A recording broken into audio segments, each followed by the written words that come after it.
네, 현재 시각 11시 5분 지나고 있습니다. 오후장 디펜스 전략입니다. MBN골드의 최현덕 매니저 변함없이 나왔고요. 알파경제 김종효 이사도 오늘 자리했습니다. 어서 들어오십시오. 안녕하십니까. 네. 앞에 조기준 매니저를 통해서 잠깐 엿보긴 했습니다만 오늘 첫 번째 이슈는 첨생법 시행시장. 과연 기업은 어떤 연관성이 있나? 자, 첨생법 줄임말이죠. 첨단생명과학법 맞는지 모르겠습니다.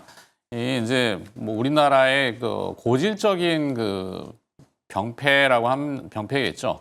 관료주의와 또 탁상 행정에 대해서는 얘기들이 많은데 뭔가 문제가 생기면은 그 문제를 정밀하게 교정하고자 하는 게 아니라 아예 다 하지 마. 다 하지 마. 네.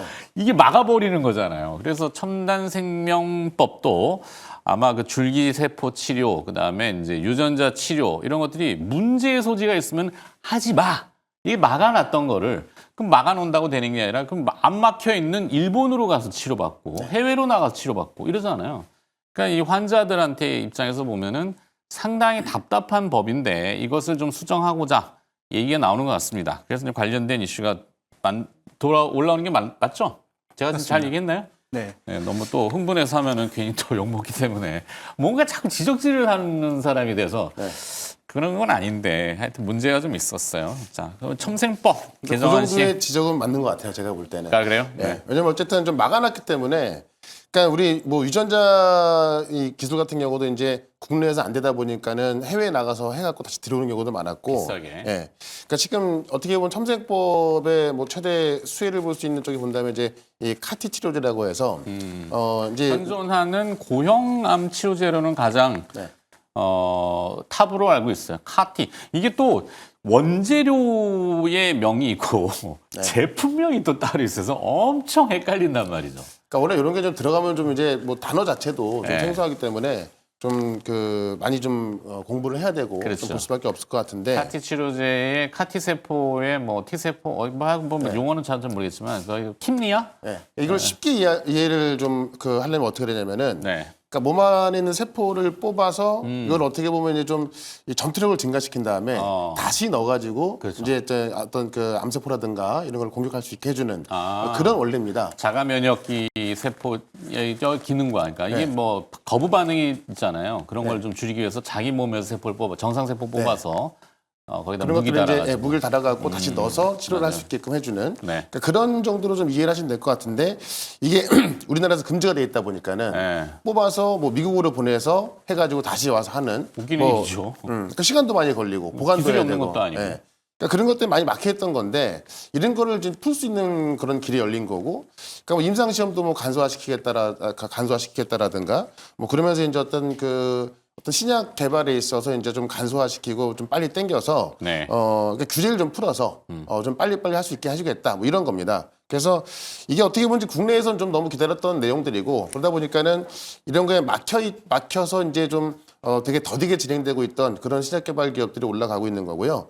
다만 그런 면에 있어서 지금 어떻게 보면 제가 볼 때는 우리나라 바이오 산업을 지배하고 가장 상위단에 있는 종목들은 뭐 삼성바이오 같은 지금 CDMO 쪽이라든가 아니면 이제 최근에 그 플랫폼 수출하고 있는 네. 알테오젠, 리가켄바이오, 뭐 ABL바이오 이런 쪽인데 지금 어찌 보면은 이런 뭐 유전자 기술 갖고 있는 기업들 또는 뭐 카티 치료제 기술 갖고 있는 기업들 이런 기업들은 아직까지 그 기술이 수면 위로 못 올라오다 보니까는 네. 시가총액도 좀 작고 그러다 보니까 변동이 좀 크죠. 그러니까 이 첨생법 하나로 어떤 바닥에서 올라올 수 있는 그런 모멘텀을 좀 가져갈 수는 있겠습니다만은 네. 이게 뭐 어쨌든 좀 두고 봐야 되는 거고 기술력이 좀 있어야 되는 거고 그런 기술력이 증명을 받아야 되는 거니까 어쨌든 첨생법에 의해서는 이런 좀 작은 종목들이 움직일 수 있다. 그래서 네. 오늘도 보시면 뭐 이엔셀이라든가 뭐 큐로셀 이런 종목들이 좀 움직이고 있긴 네. 한데 좀 조심스럽게 좀 접근할 필요가 있다. 이렇게 한번 정리를 해보겠습니다. 네. 하여튼 규제에 관련된 법안입니다. 이게 또 얘기지만 공무원 사회에서는 뭔가 문제가 터지면 누가 책임질 거야? 당신이 책임질 거야? 발의한 사람한테. 그러면 내가 왜 책임을 져야 되지? 그러니까 이 책임론에 대해서 이게 안 되니까 그럼 또 하지 마. 이잖아요. 그러니까 카티 치료제가 이제 긴급하게 세포 치료를 받아야 되는 응급 환자들, 희귀병 질환자들은 말씀하신 대로 해외 나가서 뭐 이렇게 과정을 거치면은 한 주사 한 방 2억씩 몇 억씩 하는 경우도 있어요. 이게 뭐 치료받지 말고 죽으라는 얘기잖아요. 그렇게 극단적으로 하는 게 아니라 자 그래서 얘기가 또 옆으로 새면 안 돼. 네. 자. 네, 핵심은 결국은 이렇게 규제를 풀면 제약 바이오 산업이 발전할 가능성이 있다라는 굉장히 것에 크죠. 대해서는 네. 뭐 100% 동의를 하는데 뭐 전문가님 말씀하신 것처럼 지금 그러면 이들 업체 중에 누가 잘 될 건가? 이거를 미리 할 수가 없죠. 그 다음에 또 하나 알테오젠이나 리가켄바이오 같은 종목군들의 기술력에 대해서 과거부터 의심한 적이 없습니다. 근데 주가 퍼포먼스가 나왔던 적은 언제냐면 실제로 LO에 성공했을 때부터 나오기 시작했다라는 거죠. 기술 수출. 그렇죠. 그래서 이 라이센스 아웃과 관련될 정도로 그것도 아무나 하면 안 되고 네. 어차피 우리나라 이 시장 자체가 제한적이니까 제약 바이오가 잘 되려면 결국 글로벌로 가야 되고 글로벌에서 또 미국으로 가야 되는데 미국의 이 FDA를 돌파하는 방법은 우리가 뭐 그동안 여러 가지 방법의 시도가 있었습니다만 통과해도 실제 매출이 안 오른 경우도 있었고 네. 통과 자체가 워낙 어려운 상황이니까 결국은 뭐 빅파마와 붙어서 같이 간 기업들이 작년에 엄청나게 좋은 성과를 보여줬다라는 거죠.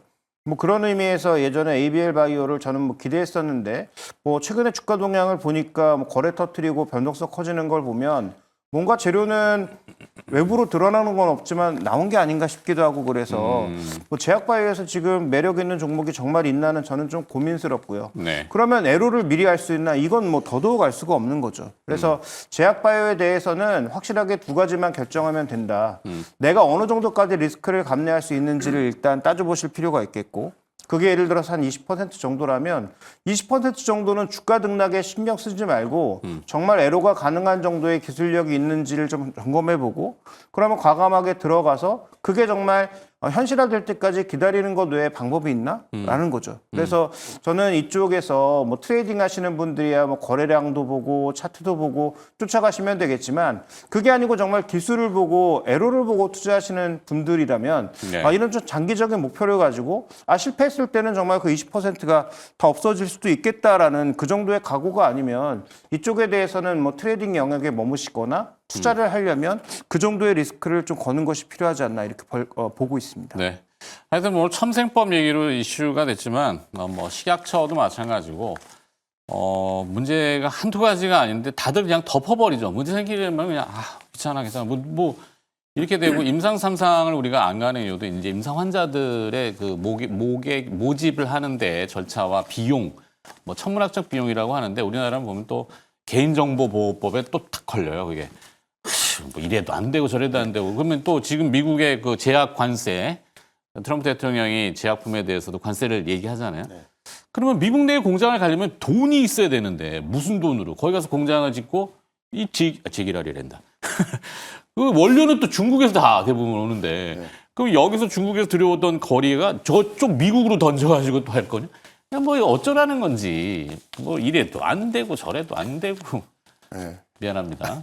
불만이 많으신 것 같은데. 금요일이라서 예. 금요일이라서 저 혼자 토로하는데 하여튼 잘 좀 귀를 기울이셔야 되는데 이렇게 여기서 떠들어봐야 또 똑같을 것 같긴 한데 그러니까 제가 볼 때 이제 그러니까는 뭐 굳이 그런 쪽에 좀 얼매는 쪽을 보기보다는 네. 그러니까 지금 최근에 우리 제약바이오 기업들이 올라온 것들 보면은 대부분 플랫폼 기업들이 많이 올라왔단 말이에요. 그러니까 네. 제가 앞서서 말씀드렸습니다마는 뭐 알테오젠, 리가켄바이오, 에이비알바 이런 기업들이 이제 그 어떻게 보면 약물 전달 플랫폼이거든요. 그러니까 알테오젠 같은 경우는 이제 그 IV 주사를 이 SC로 바꾸는 그런 기술을 갖고 머커에 이제 독점 기술을 공급했던 거고 뭐 추가적으로 이제 에너트라든가 지금 또 새로운 기술을 앞두고 있는 거고 리가켄바이오나 에벨바이오도 이미 이제 뭐 전임상이나 일상에서 기술 이전을 통해서 기술력 입증받으면서 새로운 이제 어떤 그런 애로에 대한 기대감이 있는 거잖아요. 네. 그러니까 우리가 여기서 옥석을 가릴 수 있는 게 정말 그 앞서 김종우 이사님께서 말씀해 주셨지만은 나와봐야 아는 거기 때문에 알 수 없는 건데 이건 어느 정도 이제 우리가 추측할 수 있는 게 뭐냐면은 플랫폼 기술 같은 경우는 그냥 하나 애로했다고 끝나는 게 아니거든요. 예를 들어서 뭐 A 빅파마 했으면은 이게 이제 B 빅파마 C로 연결되는 거란 말이죠. 네. 그러니까 지금 그 이 SC 제형 기술 같은 경우도 이미 전 세계에 가장 많이 팔리는 그 항암제 키트루다하고 이제 어떤 그 독점 계약을 했지만은 또 에너토까지 나오고 있는 거고 또 새로운 지금 그 항암제에 대한 기술 이전까지 지금 그 기다리고 있는 거 아닙니까? 그러니까 하나가 돼서 두 개, 세 개 된 것들은 계속 이어질 가능성이 있기 때문에 그런 관점에서 어떻게 보면은 우리가 미래를 알 수 있는 건 아니지만은 어떤 흐름을 좀 볼 수가 있는 거죠. 그러니까 그런 걸 갖고 저는 어떤 미래에 대한 매출이 거의 확정된 게 아닌가. 이미 마일스톤 들어와 있고 물론 삼성 가서 실패할 수도 있고 합니다만은 이런 이 플랫폼 기업들이 보여준 것들은 네. 이미 거의 증명이 된 거기 때문에 그런 쪽으로 접근하신다면은 아마 좀 어떤 리스크가 좀 많이 없을 것 같고 제약바이오가 이제 원래 무서운 게 뭐냐면은 정말 매출 하나 없이 그냥 신약 개발에 대한 기대감 때문에 막 올라가다가 네. 먼저 이상해서 실패해 버리면 그냥 어떻게 보면 꽉 나는 얼마 전에 거잖아요. 또 신풍제약처럼 네. 정보를 내부에서 또 그런 의구심이 있고 이미 고발이 된 상태이기 때문에 그렇죠. 내부에서 말고 또 팔아버리고 이거 일반 투자자들은 모르잖아요. 네. 그러니까 말 그대로 세상에 없는 신약을 개발하는 거기 때문에 성공하면은 정말 이 초대박이 나는 건데 네. 그런 기대감이 올라갔다가 삼성에서 실패하는 경우가 되게 많거든요. 많죠. 그러다 보니까는 그냥 다 꽉 나버리고 이런 것 때문에 제약바이오 무서워 이러는 건데 근데 다만 지금 우리 시장을 주도하는 바이오 기업들은 플랫폼 기업들이 좀 주도하고 있는 건데 실질적으로 이제 이 머크를 통해서 그 머크의 어떤 기술 이전을 통해서 기술력이 입증된 거고 그런 것들 어쨌든 이 키트로다 SC를 통해서 이번 연도에 최초 상용화가 되는 거거든요. 네. 그것만 된다면 아마 또 분위기 더 좋아지겠죠. 그래서 이 바이오 기업들을 이제 어떤 옥석을 좀 가릴 때 실제 이 기술이 어떤 이 기술전된 사례가 있나 그런 것들로 좀 평가를 해본다면은 아마 무턱대고 그냥 기다리는 것보다는 훨씬 더 좀 그 확률이 좀 높은 그런 좀 투자가 될 수 있지 않을까 이렇게 좀 생각을 해봅니다. 네. 네. 자, 김종인 의사도 하실 얘기 하세요. 저 혼자 지금 다 독박 쓰는 것 같은데 그러면 안 돼. 우리 네, 같이 책임져야 되는 거예요. 비판할 건 비판하고 그래서 이 목소리가 투자자들한테 전해지고 공감하면은 결국엔 또 당국도 움직이지 않을까. 자꾸 이거 참생법 개정안 발효했다가 또 드랍됐다가 또 뭘 못 넘고 이해 타산이 어떻게 복잡하게 얽혔는지는 모르겠지만 근데 중요한 건 일단 사람들을 모아서 이제 공청회라든지 네. 여러 가지를 할 때 산업계 목소리를 조금 잘 들어주는 게 제가 보기엔 필요할 텐데 네. 항상 이런 그런 컨퍼런스나 공청회 가면 듣는 척만 하고 실제로 법안이나 이런 걸 가는 거에 있어서는 항상 제한적인 상황으로 가거나 아니면 말씀해 주셨다시피 누가 책임질래 얘기만 나오면 다 도망가기 바쁘니까 네. 그래서 그런 측면에 잘 되면 자기 숟가락 얹으려고 하고 그렇죠. 안 되면 다 도망가는 그런 양상을 공무원뿐만 아니라 정치인들도 보여주니까 나타나는 현상일 텐데 네. 이게 좀 산업을 좀 멀리 보고 대책을 짜는 그런 전략적 선택이 필요한 건 저도 확실하다고 생각이 되고요. 다만 이제 제약바이오의 투자 관점에서 중요한 건 이제 아까 말씀하셨던 저도 플랫폼 기업에서는 공감을 하고 또 하나는 이 CDMO라고 하는 방향성 자체가 크게 바뀌지는 않을 것 같다라는 거죠. 네. 갑자기 우시바이오 튀어나오고 그다음에 삼성바이오로직스가 튀어나온 이유가 뭘까요? 론자가 너무 비싸기 때문이죠. 론자가 제일 잘하는 걸 누가 모르겠습니까?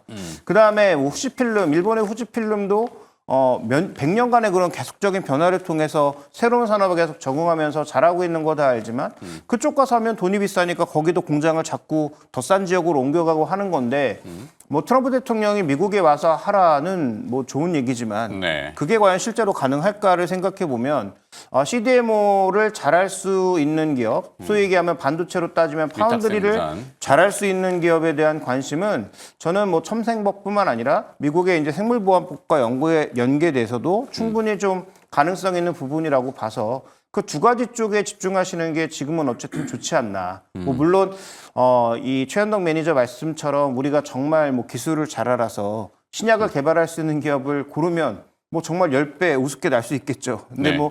그런 관점은 의사도 힘들다고 하니 지금 현재 구간에서 확실한 대안은 아까 말씀드렸던 플랫폼 기업들과 그다음에 지금 현재 구간에서 CDMO 쪽에 확실하게 그립을 잡고 나갈 수 있는 기업 정도에 관심을 가지시는 게 전 좋을 것 같습니다. 자, 이렇게도 생각해 볼 수 있을 것 같은데 원론적이라는 게 아니라 이제 쭉 상상을 해보면은 결국엔 모든 질병은 세포, 인간도 세포로 구성되어 있잖아요. 수십억 개, 수백억 개. 세포의 근간은 또 단백질, 프로틴이잖아요. 아니면은 RNA, DNA 이런 유전자 조합.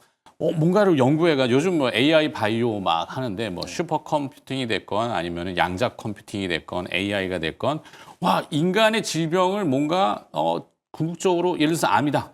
이 어떤 암을 치료할 수 있는 합성 치료제를 만들었어. 이게 그 구조식을 알았어. 네. 단백질 구조식을. 만들 수 있는 이 시설, 그 도구가 없네. 이 도구의 발달 이런 것도 같이 올라와야 되는 거 아니에요? 기계적으로. 그러니까 어떻게 보면은 그런 게 의료 AI 쪽으로 가는 것 같고, 그러니까 우리가 이 신약 개발할 때도 이제 신약 후보 물질을 발굴하잖아요. 네. 거기서 이제 우리가 이 100만 개 내에서 골라내는 거랑 1억만 개 내에서 골라내는 거랑 확률 자체가 좀 틀리겠죠. 그러니까 이 AI가 도입이 되기 시작하면서 과거에는 그냥 100만 개 내에서 골라냈다면은 지금은 1억만 개. 그러니까 어떻게 보면은 원래보다 10,000배나 더 많은 그 숫자에서 골라내는 거기 때문에 어떻게 보면은 이제 정말 확률 높은 그런 시장 물질을 골라낼 수가 있는 거고, 그런 것들이 이제 또 임상 가능 과정에 있어서도 어떻게 보면 이제 어떤 그 확률 높은 임상 시험으로 좀 이럴 수가 있겠죠. 그런 게 어떻게 보면 이제 AI가 좀 도움이 되고 있는 거라서 네. 최근에 이제 의료 AI도 도입이 되고 있는 거고, 미국 같은 경우도 이제 이런 그 의료 기관에서 이런 AI를 도입하게 되면은 이 보조금을 주겠다라고 해서 뭐 그런 것까지 이제 어떻게 보면 좀 정책적으로 좀 믿는 부분이 있기 때문에 그런 쪽이 뜨고 있다 보고 있고요. 네. 그러니까 어떻게 보면은 이 바이오도 AI를 만나면서 뭐 로봇처럼, 그러니까 그 휴머노이드처럼 상당히 좀 발전이 빨라지고 있다. 그런 부분 보시면 될 것 같고, 제가 또 하나 좀 드리고 싶은 말은 뭐냐면은 지금 그 사실 시장이 이 트럼프의 관세에 의해서 좀 등락이 좀 나오지 않습니까? 그래서 네. 우려가 좀 상당히 큰 상황이고, 근데 지금 우리 바이오 플랫폼 기업 같은 경우는 상품이 나가는 게 아니기 때문에 역시나 지금 그 엊그제 같은 경우도 트럼프 대통령이 의약품에도 관세 매기겠다라고 한 건데 지금 플랫폼에는 해당이 안 된단 말이에요. 그러니까는 오히려 이제 어떤 그 관세 무풍지에 있는 부분에 관세 무풍지대에 있는 부분에 있어서 지금 주가도 많이 안 빠지고 오히려 네. 이제 올라가고 있고, 또 어제 같은 경우 미국 같은 경우는 이게 어떤 그 경기 침체 우려감 때문에 하락이 나왔습니다만은 오히려 경기 침체 우려감 때문에 금리와 환율이 또 내려왔거든요. 네. 그러면 또 이 금리와 환율에 또 가장 민감하게 움직이시는 부분이 바이오라서 오늘 같은 경우도 바이오 종목들이 올라가고 있단 말이죠. 그런 관점에서 그 어떻게 보면은 오늘 첨생법도 있습니다만은 어떤 금리나 환율 부분에 있어서 또 움직여주고 있고 또 관세 무풍지되기 때문에 아마 이번 시장의 조정이 끝나면은 바이오 쪽에 또 좀 시장을 주도할 수 있겠다. 그런 관점에서 또 살펴보셔도 괜찮을 것 이게 뭐 같습니다. 신약 개발 업체들 아까 말씀하신 플랫폼 기술을 개발해서 뭐 라이센스 아웃, 그러니까 기술 수출한 업체들 이렇게 있지만 저는 조금 또 이렇게 보는 게 뭐 이게 약간 밑으로 내려가 있는 기술, 그러니까 이렇게 도구적인 측면이죠. 아까 얘기했던 뭐 유전자 가위, 그럼 뭐 크리스토퍼 뭐 기술인가요? 그래갖고 뭐 툴젠? 네. 이 회사 내용은 지금 잘 모르겠어요. 툴젠이라든지 아니면 세포 세척제, 자동 세포 세척기 하는 큐리옥스 바이오 한때 되게 좋게 봤어요. 근데 이게 첨생법이라고 하는 법 때문에 다 걸려가지고 뭐 좀 하려 그러면 드랍, 하려 그러면 막히고, 하려 그러면 막히고, 에이 때려쳐. 이 주가도 부러져 있거든요.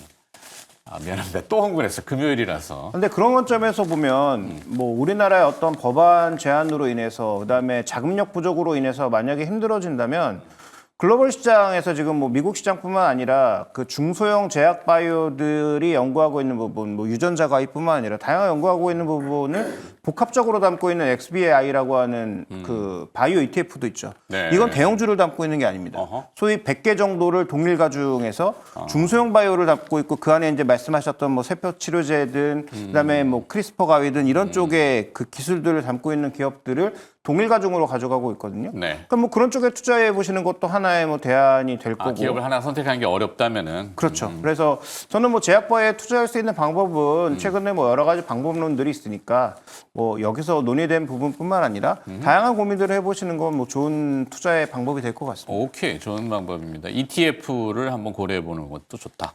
최현덕 매니저는 오늘 기업 선택을 이쪽으로 선택하셨나? 아니면 다른 쪽인가? 아니요, 저는 다른 쪽입니다. 다른 쪽이니까. 어제 그러면 우리 요- 말했던 조선 쪽인데 조선 쪽. 네. 그러면 일단은 첨생법이 뭐 잘 어떻게 해결되기를 또 기대하면서 네. 요거 이슈는 마무리해야 되는데 결론.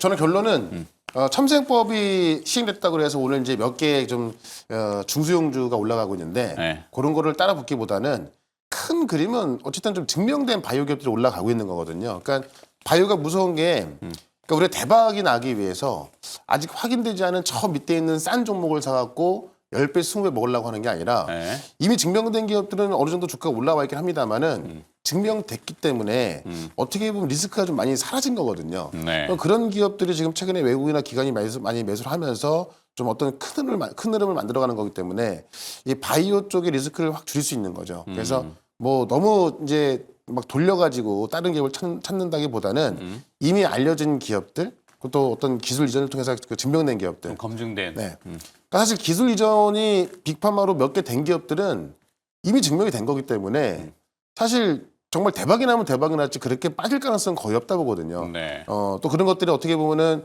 ABL발 같은 경우도 3월 달에 또 데이터 공개가 있고 그런 것들이 이미 중간 데이터 나와 있는 거라서 최종 데이터가 또 그렇게 나쁠 일이 거의 없단 말이죠. 네. 그런 거 본다면은 다시 또 이 시장에서는 좀 이 그 기업에 대한 재평가가 이루어지면서 뭐 2조 원대 하던 주가가 4조 원까지 가고 하는 거니까는 오히려 그런 좀 증명된 기업들 약간 비싸더라도 증명된 기업들 하는 게 훨씬 더 안전하고 좀 편한 투자가 될 것 같다. 알겠습니다. 이렇게 정리할게요. 네, 현실적으로는 거래 없는 종목에 들어가서 혼자 보초 지키고 보초의 고통을 올라가길 기도만 하면서 이러기는 알 수가 없죠, 그런 네, 것들은. 이러기엔 조금 리스크가 있으니 그래도 항상 대응할 수 있는 거래량이 좀 활발한 시가총액이 크고 좀 뭔가 한 차례 검증이 된 기업으로 국한하자 이렇게.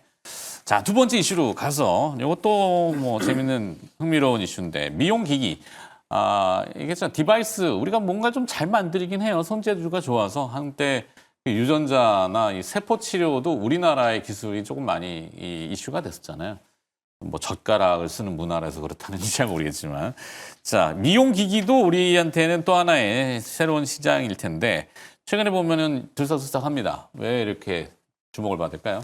네, 일단 뭐 최근 들어서 주가 기준으로만 보면 뭐 파마리서치가 가장 뭐 핫하기도 하고 그 외에 뭐 휴젤이라든지 여러 기업들이 있지만 역사적으로 되짚어 올라가면 클래시스가 여기에선 뭐 클래식 고전이라고 봐야 되겠죠. 그래서 워낙 이제 좋은 실적을 거두고 있고 그 다음에 이제 소모품 판매가 마진율이 높아지면서 성장도 하는데 엄청난 고마진을 계속 보여주고 있으니까 이들엔 관심이 많았고. 그 다음에 의외로 이쪽에 굉장히 뭐 펀드들이 계속 들어옵니다. 그래서 대주주들이 자꾸 뭐 PE 같은 쪽에 뭐 지분을 파는 그런 사례들이 계속 반복적으로 나오면서 주가의 뭐 등락은 커졌습니다만 그럼에도 사모펀드들이 PE들이 그러니까 프라이빗 에쿼티라는 그러니까 뭐 사모펀드라기보다는 PE 쪽에서 적극적으로 이쪽 종목군들을 베팅하기 시작하면서 뭐 제이시스 메디칼이라든지 수급이 네. 정말 지분을 샀죠. 그래서 대주주 이미 바뀌기도 했고. 네네. 그래서 현재 이 산업에 대한 매력도를 그들이 좀 먼저 느끼고 있었다라는 점은 주목할 포인트고. 그다음에 저는 뭐 클래시스를 가장 중요하게 보고 있는데 클래시스가 이제 여러 지역으로 들어가면서 굉장히 잘했고 실적도 잘 나오고 있지만 소위 메이저라고 하는 미국, 중국을 뚫는 데 있어서는 좀 힘겨워했던 부분이 있는데 이제 미국과 중국마저 만약에 열리는 그런 시장으로 갔을 경우에는 현재 이런 여러 가지 고주파 기기나 미용기기와 관련된 흐름이 더 열릴 수 있다는 점에서 저는 뭐 클래시스의 흐름을 가장 좀 주목해 봐야 되지 않느냐. 그다음에 실제로 기대로 가는 게 아니고 실적과 마진으로 간다라는 측면에서 여전히 조금 가장 주목해 봐야 될 종목이 아닌가 좀 이렇게 판단하고 있습니다. 네. 이게 또 직업병이라면 직업병이겠지만 뭐 치과, 피부과, 뭐 내과 이렇게 가면은 기계가 어느 회사 건가 이렇게 보게 되잖아요. 안 그래? 맞습니다. 저만 그런가요? 뭐 대부분 보면 이제 국산이 있긴 있지만 뭐 안과도 마찬가지고 검안기도 그렇고 근데 이제 해외에서 수입해오는 제품들이 아직은 좀 우세한 것 같은데 미용기기 쪽도 클래시스가 이제 성공 모델이다 보니까 후순위적으로는 어떤 기업들이 조금 그러니까 최근에 이제 보면 APL 같은 경우도 APL? 네. 어떻게 보면 이제 그 K뷰티라는 말을 또 만들어낸 게 또 APL이었지 않습니까? 네. 그러니까 어찌 보면은 우리가 그 화장품 산업이 과거에 이제 이 중국으로 많이 들어갔을 때 한번 좀 흥행이 있었다가 APR 네, APR 응. APL 맞나요? 맞나요? 맞죠? 맞대요. 예. 맞대요. 예. 네. 갑자기 헷갈렸습니다. 그러니까 이 기업명이 비슷비슷해가지고 한 글자 차이 나는 것도 너무 많고. 신규 상장 얼마 좀 되긴 했는데 APR. 예.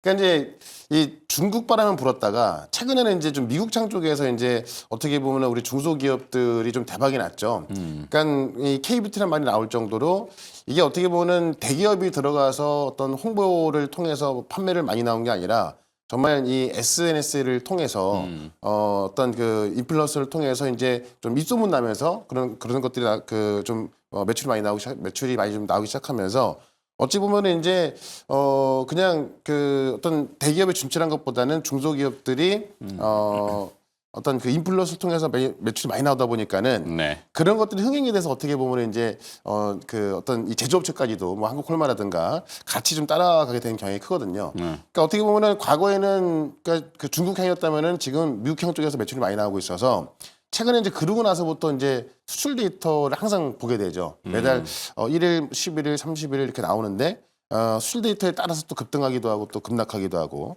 그런 관점 봤을 때 어쨌든 뭐 성장 산업이고 중장기적으로 봤을 때 계속 우리가 좀 봐야 될 건 맞는데 저는 항상 이 개인 투자자 입장에서 말씀을 좀 드려보자면 그렇죠. 시장에서 집중하는 쪽이 화장품으로 좀 많이 집중을 안 하더라고요. 그러니까 뭐 최근에만 본다 하더라도 우리가 이제 어떤 첨단 산업이라든가 뭐 휴머노이드, 로봇, 뭐 드론, 그다음에 또 이 방산, 조선, 그러니까 좀 새롭게 바뀌는 이런 쪽의 종목들이 더 많이 올라가고 있고 시장에서 좀 관심을 크게 갖고 있고. 네. 근데 미용 쪽도 수출 데이터가 잘 나와서 네. 실적도 좋은 상황인데 사람들이 그쪽은 좀 많이 관심을 안 갖는 것 같아요. 뭐 많이 올라와서 그런가. 그러다 보니까는 이 개인 투자자 입장에서 본다고 하면은 그쪽으로 비중을 굳이 많이 둘 필요가 있을까? 최근에 이 파마레스치 같은 경우도 뭐 정말 수출 잘 나오고 있고 실적 좋고 그래서 주가도 좀 올라가고 있는 건데 지금으로서 내가 어떤 좀 큰 돈을 여기 딱 살까? 그러기에는 좀 약간 좀 많은 좀 의심이 되고 있거든요. 그런 관점에서 비중 쪽으로 본다면은 뭐 미용 쪽 비중을 좀 그 크게 가져가기보다는 가져간다면 정말 좀 작게 가져가는 게 맞는 것 같고 네. 지금 시장에서 관심이 큰 지금 첨단 산업이라든가 조선 같은 경우도 어제 좀 조정이 크게 나왔었고 오늘 약간 좀 반등분이 나와주고 있거든요. 그런 관점에서 시장을 주도할 수 있는 그런 섹터로 보는 게 이 상반기 어떤 수익률 면에서도 훨씬 좋지 않을까 이렇게 생각을 네. 해봅니다. 미용기기도 또 이렇게 일반적인 상식으로 생각해 보면은 소비 패턴이 변하잖아요.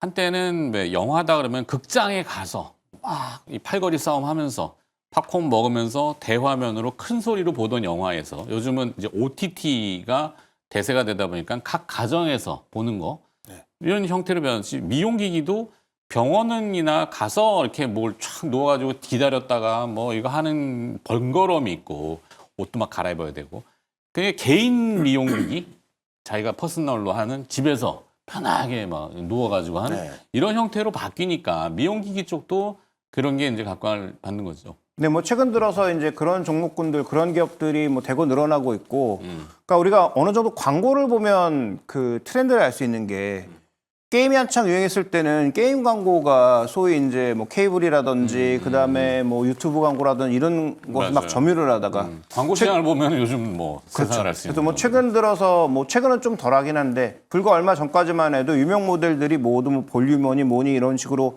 다 그 각자 개인들의 뭐 고주파기기 뭐 이런 것들이 엄청나게 또 부각되기도 하고 맞아요. 이런 것들을 보면 분명히 뭐 말씀하신 부분이 맞는데 그러면 다 그쪽으로 가고 과연 그 병원으로 들어가는 기기는 사라질 거냐 그렇진 않을 거라는 거죠.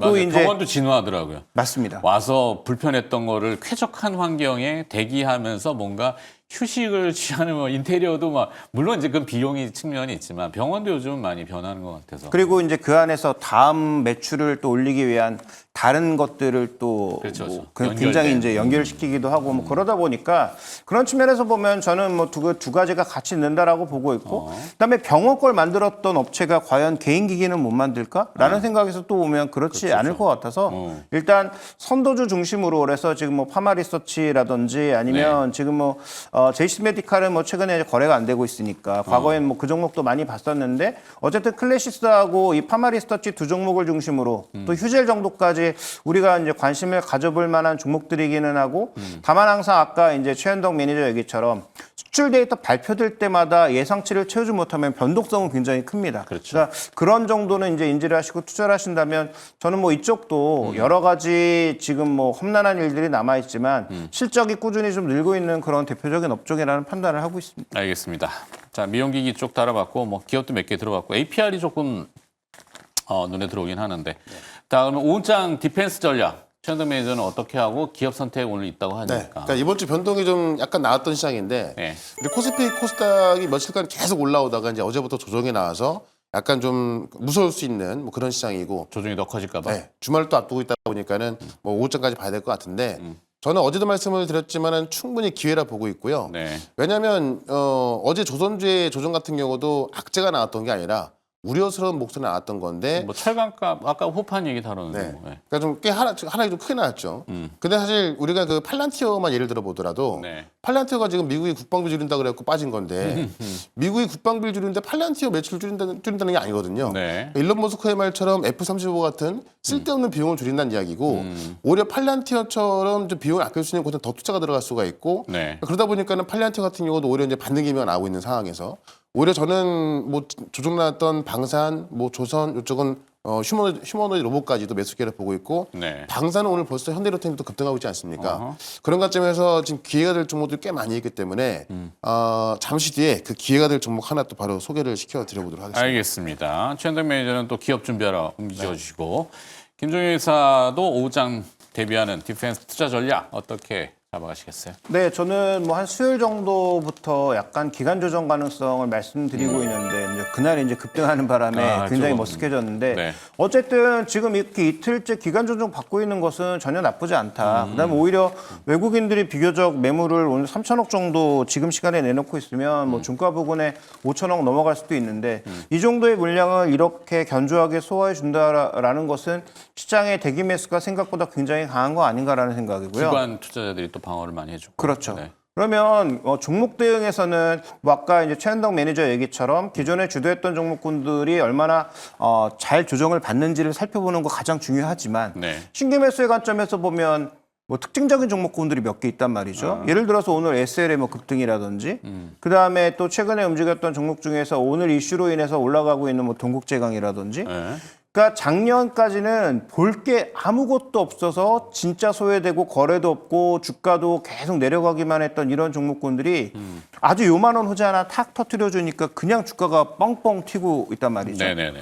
그러면 신규 매수 입장에서는 그런 종목군들에 대해서도 좀 관심을 가져야 되는 거 아닌가? 그래서 뭐 불과 한 1, 2주 전에 뭐 IT 부품 쪽을 이제 말씀을 드렸다면 네. 그러면 지금 석유화학 쪽 그다음에 철강 쪽 정말로 중국으로 인해서 그다음에 마진 압박으로 인해서 최악으로 갔던 그런 종목군들도 이제는 조금 뭐 살아날 만한 그런 여지들이 있는 게 아닌가. 그러면 거의 뭐 PER 2배로 내려가 있는 자동차 부품주들도 좀 볼 필요가 있겠고 네. 그다음에 주주 행동 얘기가 나오고 있는 종목군들도 좀 볼 필요가 있겠고 그런 관점에서 순환매 대응에 좀 우리가 관심을 가져볼 필요가 단기적으로는 있지 않나 이렇게 보고 있습니다. 알겠습니다. 순서는 온다. 알파경제 알파경 김종효 이사가 또 디펜스 수고해 주셨습니다. 고맙습니다.